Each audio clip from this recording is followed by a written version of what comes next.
নবনীরদনিন্দিত কান্তিধারম রসসাগর নাগর ভূপবরং।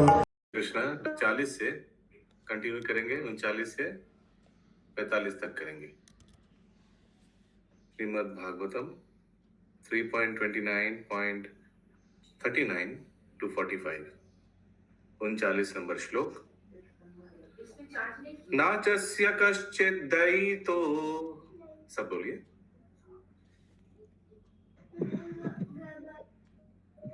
न द्वेषो न च बन्धवा,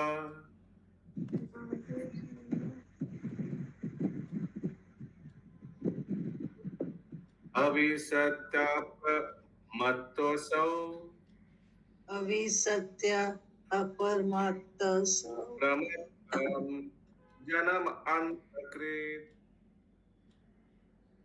प्रमत्तम Yes, Pankaj, जन्म continue. अंतकृत। Yes, thank you at least Bhagirath Mataji for repeating. I don't know what's wrong with everybody. Diwali effect. Repeating. Yes. Deepdan hangover.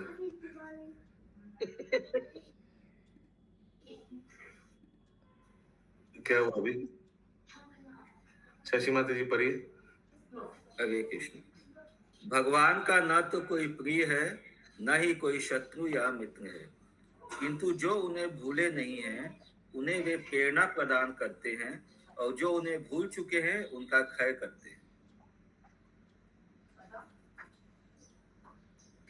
आगे पढ़े प्रभु। नहीं लगी। But he gives inspiration to those who have not forgotten him and destroys those who have forgotten him. Last वाला part फिर से पढ़िए प्रभु। लेकिन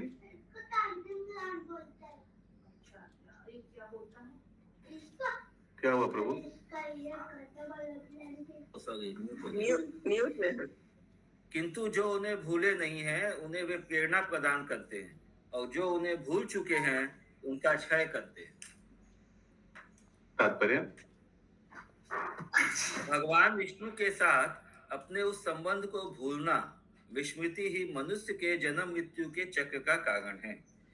जीव उतना ही सनातन है जितना कि परमेश्वर है, किंतु जीव अपनी विस्मृति के कारण इस प्रकृति में आता है और एक शरीर से दूसरे में देहांतर करता है। जब शरीर नष्ट हो जाता है तो वह सोचता है कि उसका भी नाश हो गया। वास्तव में भगवान विष्णु के साथ अपने संबंध की यह विस्मृति ही उसके विनाश का कारण है। जो व्यक्ति मूल संबंध की स्मृति सजग रखता है वह भगवान से प्रेरणा प्राप्त करता है, किंतु इसका यह अर्थ नहीं है कि भगवान किसी के शत्रु और किसी के मित्र हैं। वह सबों की सहायता करते हैं, और जो भौतिक शक्ति के प्रभाव से मोहित नहीं होता वह बच जाता है, और जो मोहग्रस्त हो जाता है वह नष्ट हो जाता है। इसीलिए कहा गया है, हरिम बिना न स्थितिम तरंती। परमेश्वर की सहायता के बिना कोई जन्म मृत्यु के चक्र से बच नहीं सकता।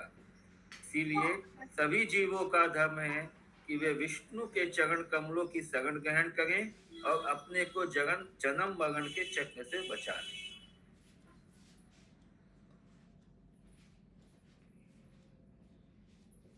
A question, I think it's a very straightforward shloka. तो भगवान पक्षपात नहीं करता है, लेकिन भक्तों के प्रति कृपा भी करता है। जो भूल गया उनको नष्ट कर देता है। संहार, डिस्ट्रॉयज लिखा है इंग्लिश में।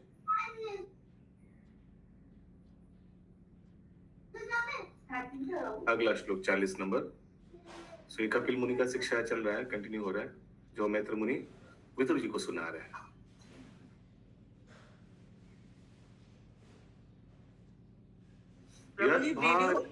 वीडियो ऑन कर दीजिए आप।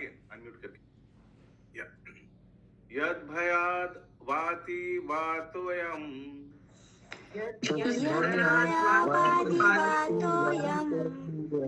सूर्यस्तपति यद भयाद, सूर्योदयास्तभयात् भयाद् वर्ष्मते देवो यद्भयाद्वर्ष्ययो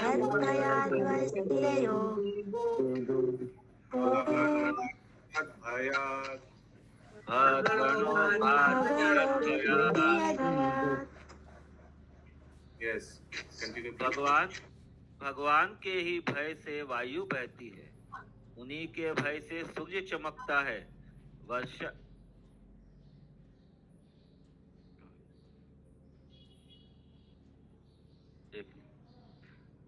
वर्षा का देवता पानी बरसाता है और उन्हीं के भय से नक्षत्रों का समूह चमकता है।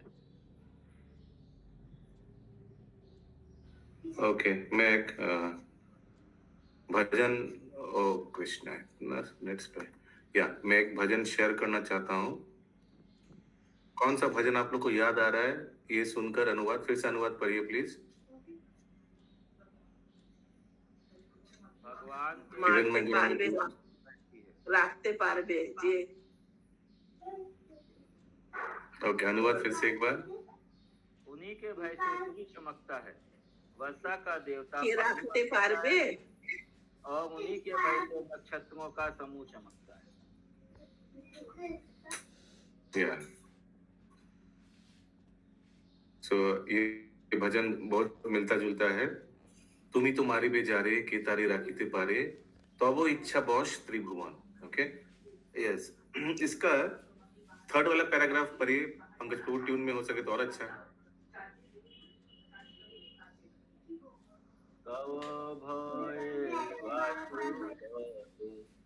ओके ऐसे ही पढ़िए ठीक है ऐसे ही पढ़िए। तव भय वायु भय चंद्र सूर्य समुद्रय स्व स्व नियमित कार्य कवे तुम्ही। अच्छा मैं थोड़ा म्यूट कर दूं। तव भय वायु भय ठीक है चंद्र सूर्य समुदय स्व नियमित कार्य करे और एक भी है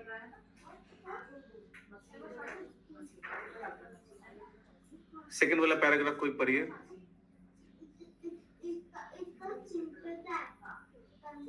तब इच्छा मते যত ग्रह गण अविरत शुभ शुभ फल करे दान।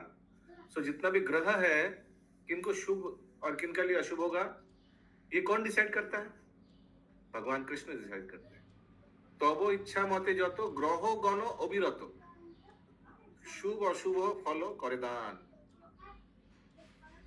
और रोग शोक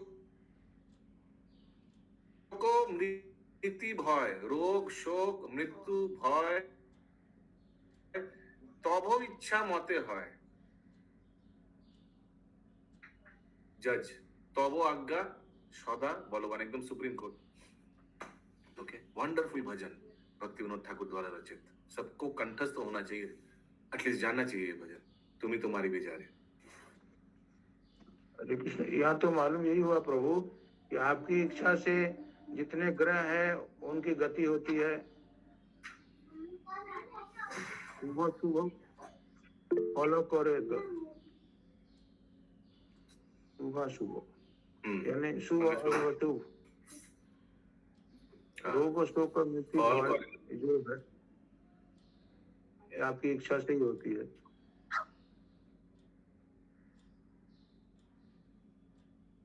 यस पंकज प्रभु। हरे कृष्ण प्रभु जी यहाँ पे वो ब्रह्म संहिता का श्लोक समझ नहीं आ रहा सब हाँ कौन सा यक्षुगे सविता सकल ग्रहाणाम राजा समस्त सुमूर्ति शेष तेजा यशाज्ञा भ्रमति समृत काल चक्र गोविंदम आदि पुरुषम तमाम भजा। कौन सा पार्ट थोड़ा या फाइन या चक्षुगे सविता सकल ग्रहाणाम।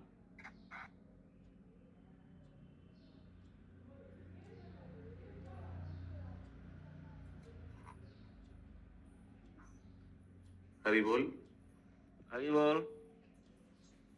क्या पढ़ नहीं रहा है आप? मैं पढ़ रहा था, आपका लगता है बीच में कट होगा, इसीलिए मैं बता रहा था वो अच्छा। हम संहिता का श्लोक जो मैचिंग होगा उसे। ओके ओके ओके, पढ़िए।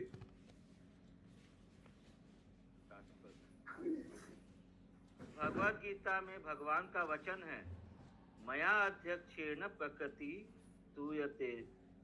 प्रकृति मेरे निर्देशन में कार्य करती है।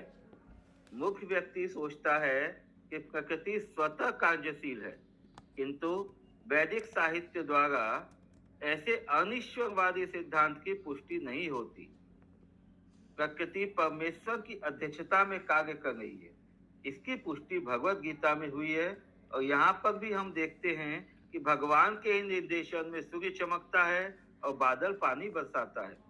सारी प्राकृतिक घटनाएं भगवान विष्णु की अध्यक्षता में घटित होती है।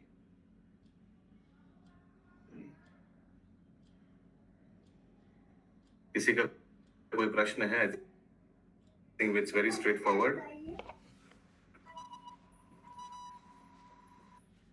अगला श्लोक 41।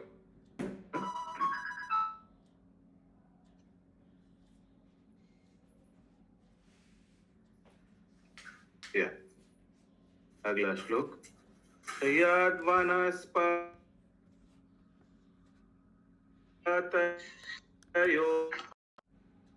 भीता। क्या वो कोई रिपीट क्यों नहीं कर रहे? अशोक कृष्णा प्रभु, शशि माता, क्या सुनाई नहीं दे रहा कुछ। प्रभु साउंड बहुत कट रहा है, एकदम आवाज नहीं आ रहा। सुनाई नहीं दे रहा? मेरा साउंड अभी बोलिए ना। आवाज कट के आ गया। पंकज को आप कंटिन्यू कराइए, आप लीड कराइए। यद्वनस्पतयो भीता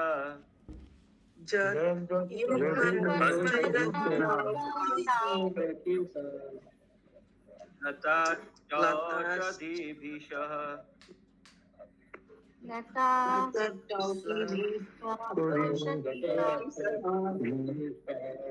स्वे स्वे काले अभिगृह्णान्ति स्वे काले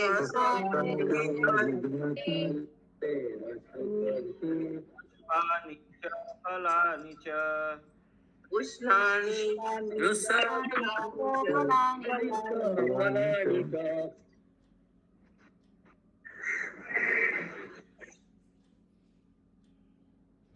भगवान के भय से वृक्ष, लताएं, जड़ी बूटियां तथा मौसमी पौधे और फूल अपनी अपनी ऋतु में फूलते और फलते हैं।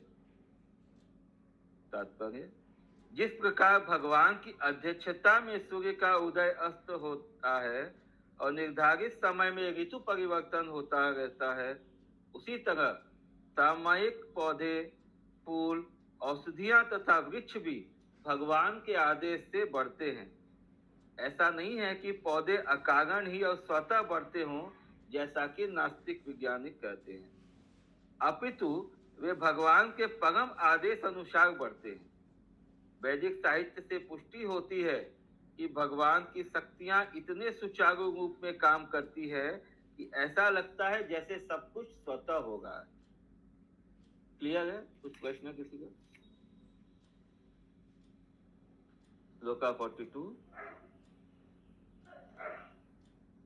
स्रवन्ति शरितो भीता न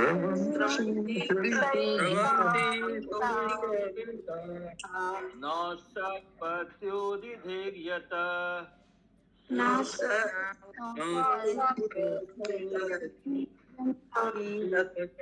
अग्निरिन्धे स गिरिभिः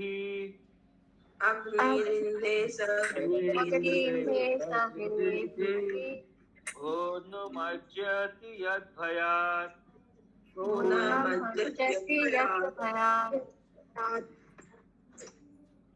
भगवान के भय से नदियां बहती है तथा सागर कभी भग कर बाहर नहीं बहते। उनके ही भय से अग्नि जलती है और पृथ्वी अपने पर्वतों सहित ब्रह्मांड के जल में डूबती नहीं। तात्पर्य, वैदिक साहित्य से हम जान सकते हैं कि इस ब्रह्मांड का आधा भाग जल से भरा हुआ है, जिसमें गर्भोदक्षाए विष्णु शयन करते हैं। उनके उदर से एक कमल का फूल निकलता है और इस फूल के डंठल पर सारे लोक स्थित है।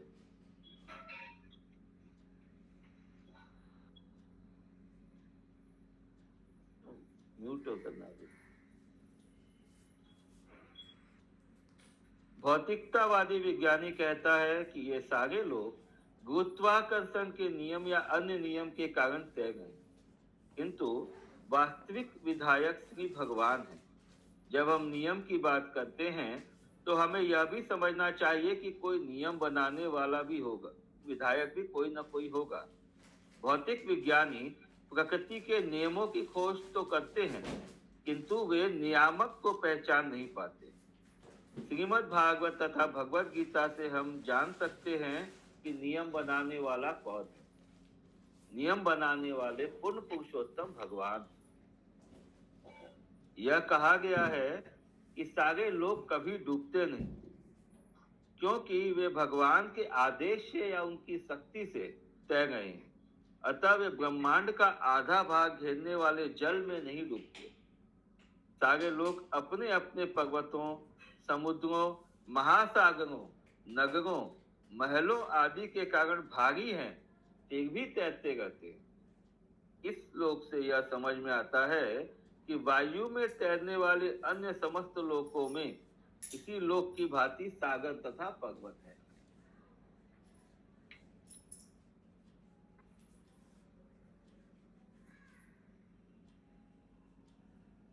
नभ ददाति श्वसता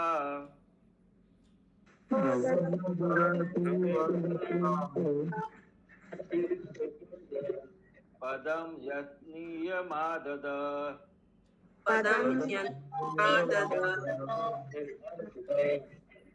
लोकम स्वदेहं तनुते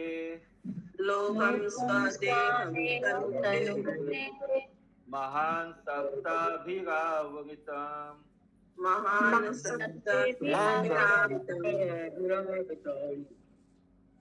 भगवान के ही नियंत्रण में अंतरिक्ष में आकाश सारे लोकों को स्थान देता है, जिनमें असंख्य जीव रहते हैं। उन्हीं के नियंत्रण में ही सकल विराट शरीर अपने सातों कोषों सहित विस्तार करता है। तात्पर्य, इस श्लोक से पता चलता है कि बाहरी अंतरिक्ष में सारे लोग तय गए हैं और उन सबों में जीव है। श्वसताम का अर्थ है जो श्वास लेते, अर्थात जीवित प्राणी। इन सब को धारण करने के लिए असंख्य लोक हैं। प्रत्येक लोक में अगणित जीव हैं। भगवान के परम आदेश से आकाश में आवश्यक अंतरिक्ष है। यहाँ यह भी कहा गया कि संपूर्ण विराट शरीर विस्तार कर रहा है। यह 7 कोशों से आवृत है और जिस तरह इस ब्रह्मांड में 5 तत्व हैं, उसी तरह विराट काय को बाहर से आच्छादित करने वाले कोशों में सारे तत्व पाए जाते हैं। ब्रह्मांड का पहला स्तर कोश पृथ्वी। हरे कृष्ण प्रभु जी। जी, इसका मतलब समझाइए ना प्रभु जी। ये वाला क्या? संपूर्ण विराट शरीर विस्तार कर रहा है, ये 7 कोषों से आवृत है। किस तरह प्रभु जी? 7 कोष तो पता नहीं, अभी इसमें आएगा तो देखेंगे। जैसे ये अपना पृथ्वी का आगमन का जो फोटो आता है उसमें आता है ना 7 लेयर, पृथ्वी, जल, अग्नि, वायु, आकाश और ये और कुछ 2 लेयर आता है, महातत्व वैसे का। ओके। संपूर्ण विराट शरीर विस्तार कर रहा है, मतलब बढ़ रहा है या फैला हुआ है। ये कोष के एलिमेंट है ना कि कोष डिस्टेंस है?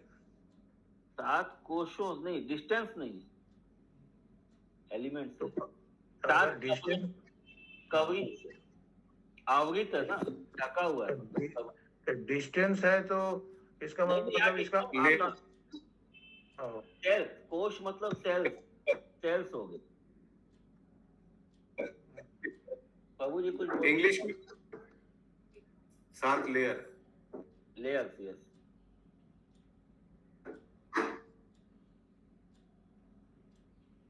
ब्रह्मांड का पहला स्तर या कोश पृथ्वी है, जो ब्रह्मांड के भीतरी अवकाश से 10 गुना अधिक है।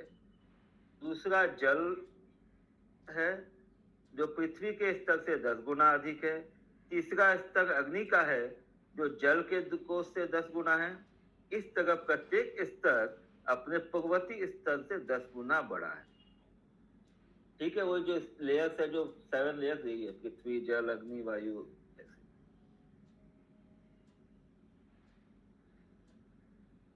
गुणाभिमानिनो देवा गुणाभिमानी देवा सर्गाधीश्वस्य यद्भयात् सर्गादिषु अक्षयत्वया वर्तन्ते अनुयुगं येषाम् वर्तन्ते अनुयुगं तेषाम् वश एतच्चराचरम्। वश वशे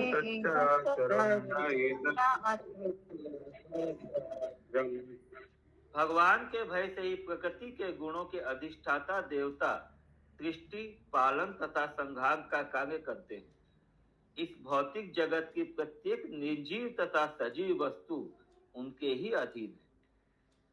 तात्पर्य, प्रकृति के तीनों गुण सतो, रजो तथा तमो गुण 3 देवों के अधीन हैं। ये हैं ब्रह्मा, विष्णु तथा शिव।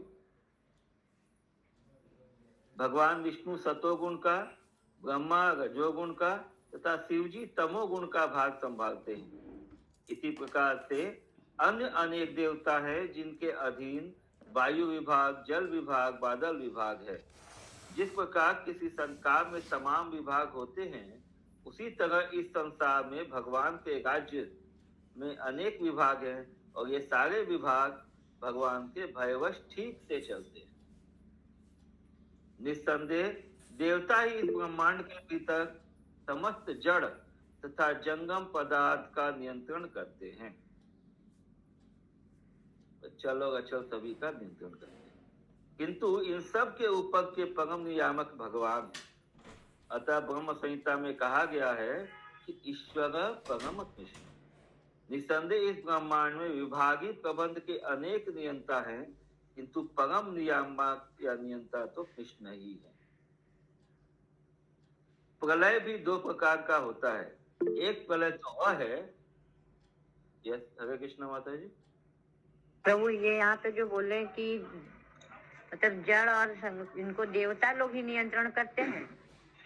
हाँ, जड़ अचल जो भी है सब कुछ तो देवता लोग नियंत्रण करते हैं, एवरीथिंग को। लेकिन उनके भी नियंत्रण, उनके ऊपर में भी भगवान है जो परम नियंत्रण। तो भगवान ने मतलब जल के देवता है, वायु के देवता है, अग्नि के देवता तो है ना, सब देवता है ना, वो लोग जो उसको कंट्रोल करते हैं। ठीक है, भगवान परम नियंता है। प्रलय भी 2 प्रकार का होता है। एक प्रलय तो वह है जब ब्रह्मा रात्रि में सो जाते हैं, और दूसरा वह जब ब्रह्मा का विनाश हो जाता है। तो कौन कौन सा हुआ? एक तो जब ब्रह्मा का दिन खत्म होता है, रात्रि में वो सोते हैं तो प्रलय हो जाता है। और दूसरा प्रलय होता है जब ब्रह्मा का आयु समाप्त होता है। 100 वर्ष का आयु होता है ब्रह्मा का, तो वो जब उनका 100 वर्ष पूरा होता है तब दूसरा प्रलय होता है।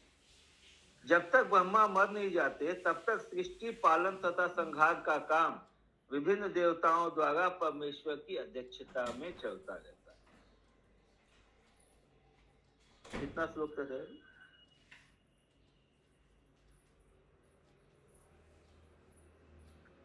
दूसरे देवता पालन संहार देखते हैं, लेकिन सृष्टि नहीं होता उस वक्त शायद, क्या?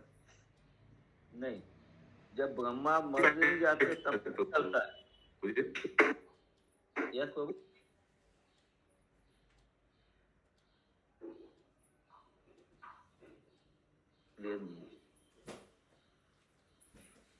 जब तक ब्रह्मा जीवित रहते हैं तब तक ये सब एक्टिविटी चलता है, पालन संहार और ये। जब ब्रह्मा का भी आयु समाप्त हो जाता है तब सब कुछ बंद हो जाता है।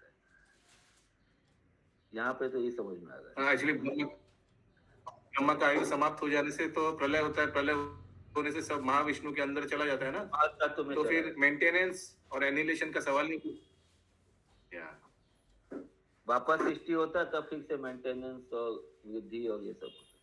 लेकिन यहाँ तो लिखा गया प्रभु कि तब तक सृष्टि, पालन तथा संहार का काम विभिन्न देवताओं द्वारा परमेश्वर की अध्यक्षता में चलता रहता है।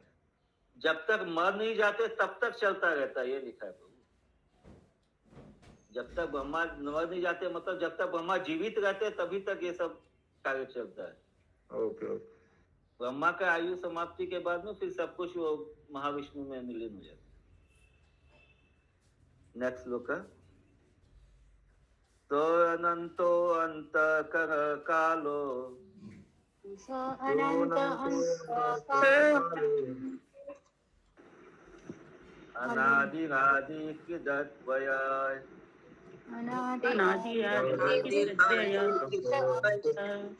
जन्म जनेन जनयान जन्म जनेन जनयान नारायण मृत्यु अनंतकाम।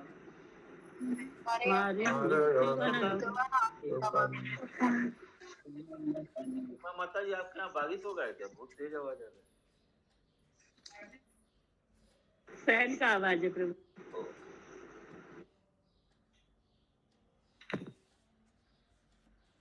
शाश्वत काल खंड का न आदि है और न अंत। वह इस पातकी संसार के सृष्टा भगवान का प्रतिनिधि है। वह दृश्य जगत का अंत कर देता है, एक को मारकर दूसरे को जन्म देता है और इसका सृजन कार्य करता है। इसी तरह मृत्यु के स्वामी यम को भी नष्ट करके ब्रह्मांड का विलय कर देता है। तात्पर्य, भगवान के प्रतिनिधि स्वरूप काल के प्रभाव से ही पिता पुत्र को जन्म देता है और पिता क्रूर मृत्यु के प्रभाव से मर जाता है, किंतु काल के प्रभाव से क्रूर मृत्यु का स्वामी भी मारा जाता है।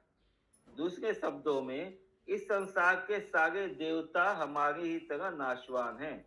हमारा जीवन अधिक से अधिक 100 वर्ष चलता है, यद्यपि इसी तरह यद्यपि देवताओं का जीवन लाखों वर्ष चलता है, किंतु वे भी शाश्वत नहीं हैं।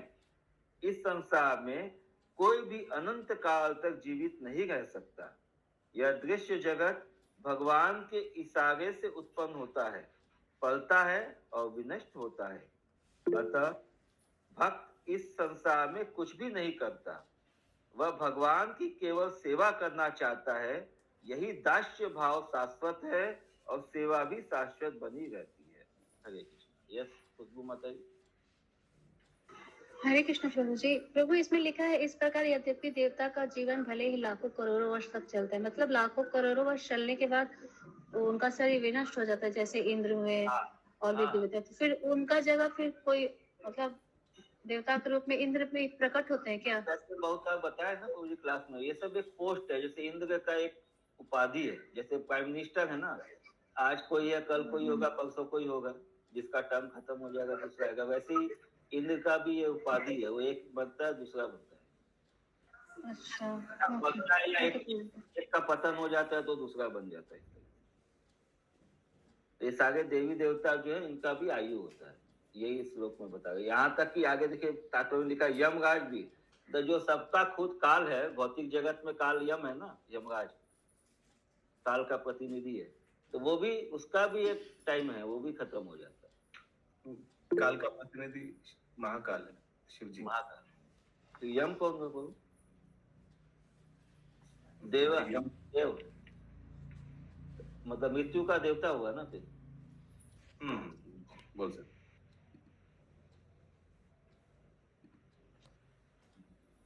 हरे कृष्ण प्रभु जी।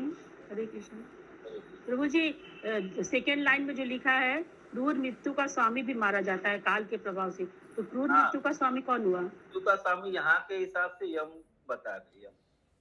थैंक यू प्रभु। या ऊपर में लिखा हुआ, इसी तरह मृत्यु के स्वामी यम को भी नष्ट करके ब्रह्मांड का विलय कर देता है। अनुवाद में लिखा हुआ है।